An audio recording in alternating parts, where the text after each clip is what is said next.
What's up, Global Family? Kamusta po? Welcome sa ating YouTube channel. Today, we are going to talk about relationships. At ngayong araw na ito, pag-uusapan po natin ang 5 sa pinaka-frequently asked question pagdating po sa relationship. Without further ado, here's the first question. Pastor, okay lang po ba na ako ay makipag-relationship sa unbeliever? Alam niyo po, ang Biblia is very clear to us in 2 Corinthians chapter 6, verse 14. Ang sabi po ng Biblia, do not be unequally yoked with unbelievers. So kung tatanungin po natin, Pastor, allowed po ba na ako ay makipag-relationship sa unbeliever? Mas maganda sigurong tanungin natin, Pastor, ito bang lalaking ito o babaeng ito, saan ba nila ako dadalhin? Because alam nyo, ang dalawang tao, kapag magkaiba yung Lord na kanilang sinusundan, ang tension po is inevitable. Maaaring ang inyong pagmamahalan ay makakasurvive, pero siguradong ang pananampalataya natin ang magiging casualty. Kailangan po nating ma-remind na sa dating o pakikipagrelasyon, hindi lang po ito puro attraction. Ito po ay patungkol din sa ating alignment. Ang sabi nga po ng Biblia, si Adan ay binigyan ng Panginoon ng suitable partner. So hindi porket compatible, suitable. Kasi ang pinag-uusapan natin dito, hindi lang naman compatible ba ang inyong hobby, compatible ba ang inyong personality, okay ba ang inyong music choices, tugma ba kayo, ang inyong humor ba ay compatible. Kasi hindi lang naman roommate ang ating pinag-uusapan, kundi lifetime partner. So napakahalaga po na pareho kayo ng pananampalataya kasi yung faith natin, yan ang magdidetermine ng direksyon ng ating desisyon at ng ating buhay. Sa faith kasi, nalalaman natin sino po ba ang nakaupo sa trono ng ating buhay. At maaaring mahal nyo nga ang isa't isa, but when you are walking on a different destination, delikado po ito. Kasi kapag magkaiba ang authorities, magkaiba ang inyong conviction, magkaiba ang inyong moral boundaries, kapag tumagal, isa sa inyo mangdo-dominate at ang isa sa inyo ay magko-compromise. Ako naniniwala that life revolves around the relationship. Ibig sabihin, you are affected by the relationships in your life, you are shaped by the relationships in your life, and you are formed by the relationships in your life. Pwedeng sasabihin ng iba, what if, Pastor, sinasabi nila na naniniwala sila sa Panginoon pero parang hindi ko makita sa buhay nila na talagang Christian sila. Kaya nga ako lagi ko sinasabi, para malaman mo kung talagang Kristiyano ang isang tao, tanungin mo ang kanyang Jesus story. Wala kasing naging Christian na walang Jesus story. Lahat po tayo naka-experience at some point in our life kung paano tayong binago ng ating Panginoon. Yung kino-confess kasi ng tao at yung kanyang pinapractice, magkaiba po yan.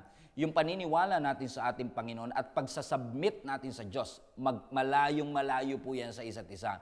Alam niyo po kasi, hindi yung lumalabas sa bibig natin o yung statement natin ang sukatan ng ating pananampalataya. Ang sukatan ng pananampalataya natin ay yung pagpapasakop natin o submission natin sa ating Panginoon. And when both of you entered into a relationship, dapat sabay kayong lumalakad at hindi kayo naghahatakan. Tatandaan ninyo na ang relationship, hindi nyo yan missionary work, hindi yan project kung paano natin gagawing believer yung ating ka-relationship. Question number 2, pwede po ba na ang babae ang mag-first move? Nako, kailangan ko maging maingat dito sapagkat sa ating Filipino culture, talaga namang kailangan ang mga babae ay mahinhin. Pero siguro kailangan din nating isipin, babae man o lalaki ang magbibigay ng first move, ang tanong, wise ba yung move na iyan? Kasi kung titignan po natin ang Biblia, hindi naman po forbidden na ang babae ang mag-initiate. Pero klaro po sa Biblia na dapat tama ang posture at tama po ang motive. For example, sa Biblia, sa story po ni Boaz and Ruth, makikita po natin na si Ruth ang unang nag-approach kay Boaz. Kumbaga, she positioned herself para makita ni Boaz. She expressed herself kay Boaz. Pero kailangan klaro din na hindi si Ruth ang naghabol kay Boaz. Hindi niya pre-nessure si Boaz at lalong-lalo na hindi sineduce ni Ruth itong si Boaz. Kumbaga, si Boaz pa rin ang nag-pursue dito kay Ruth. Kumbaga, si Ruth ang nag-open ng conversation, pero si Boaz na lalaki pa rin ang nag-pursue sa kanya. Kumbaga, binigyan lang ng clarity ni Ruth siguro yung kanyang intensyon, pero si Boaz pa rin ang nag-pursue.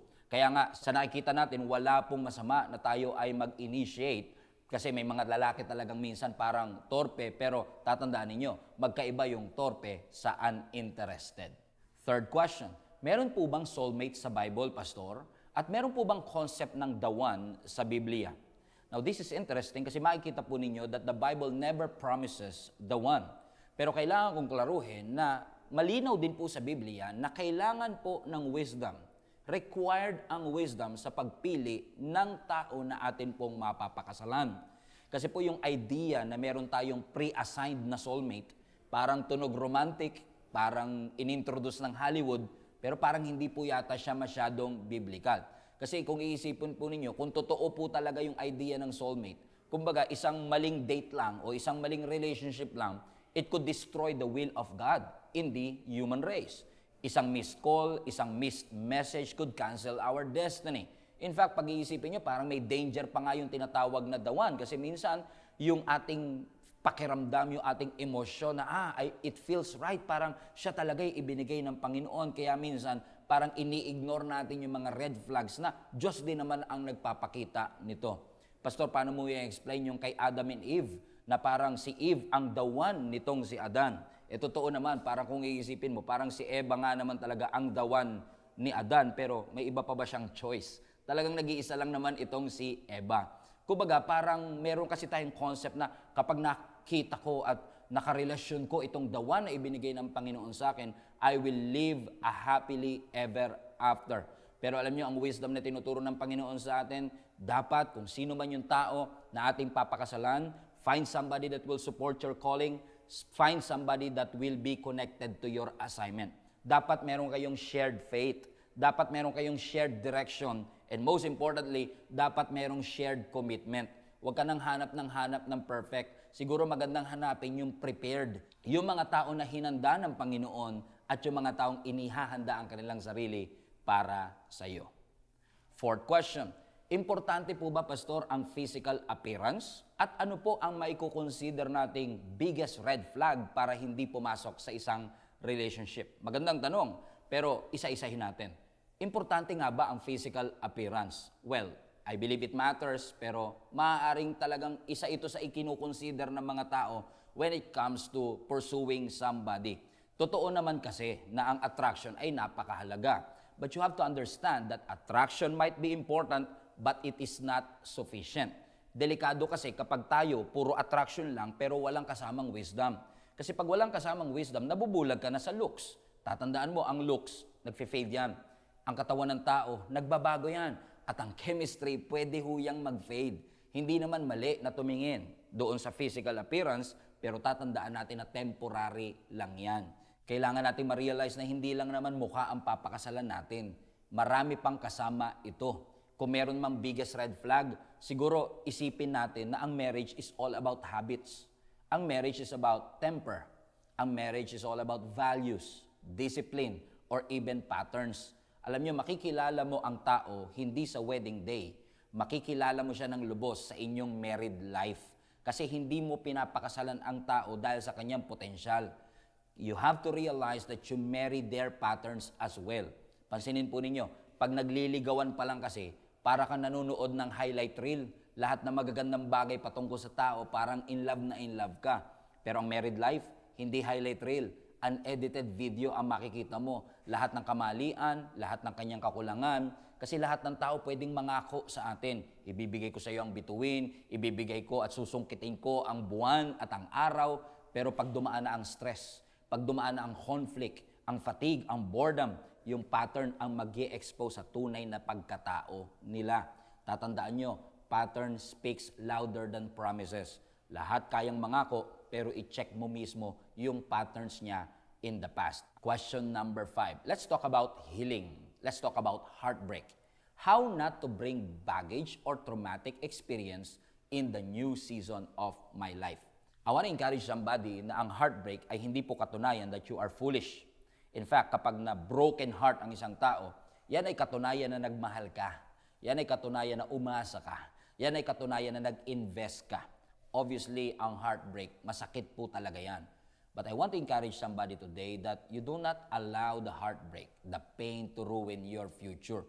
Kapag kasi nakakarinig ako ng pare-pareho silang lahat, wala ka na talaga mapagkakatiwalaan sa panahong ito. Hindi na talaga ako mag-open uli. That's your pain talking. Pero ano ba sabi ng Biblia? Sabi ng Proverbs chapter 4 verse 23, guard your heart. Hindi naman sinabi ng Biblia, close your heart. Hindi sinabi ng Biblia, lock your heart forever. Hindi sinabi ng Biblia, harden your heart. Masakit siya, but if you think about it, because of that heartbreak, it reshapes your expectation. Nagbago ang expectation mo, pwedeng bumaba ang expectation mo, o mas naging realistic ang ating expectation. Alam nyo, kapag tayo ay gumagaling sa mga heartbreak, hindi naman ibig sabihin nito na nakakalimutan na natin yung mga natutunan natin throughout that journey. Ang healing, hindi siya amnesia, pero ang healing, freedom. Kapag ka ikaw ay lumaya, you will stop bringing the old wounds into the new season of your life. So if you feel brokenhearted today, come to the Lord because the Bible says that God heals the brokenhearted. Hindi ka gagaling by pretending. Gagaling ka lang if you will allow God to mend your broken heart. If you need more wisdom about this subject, I want to encourage you to buy my first book, Baggage Analysis. Available po sa Shopee. Ilalagay ko po ang link in the description para po makapag-avail kayo sa inyong sarili at para sa inyong mga kaibigan.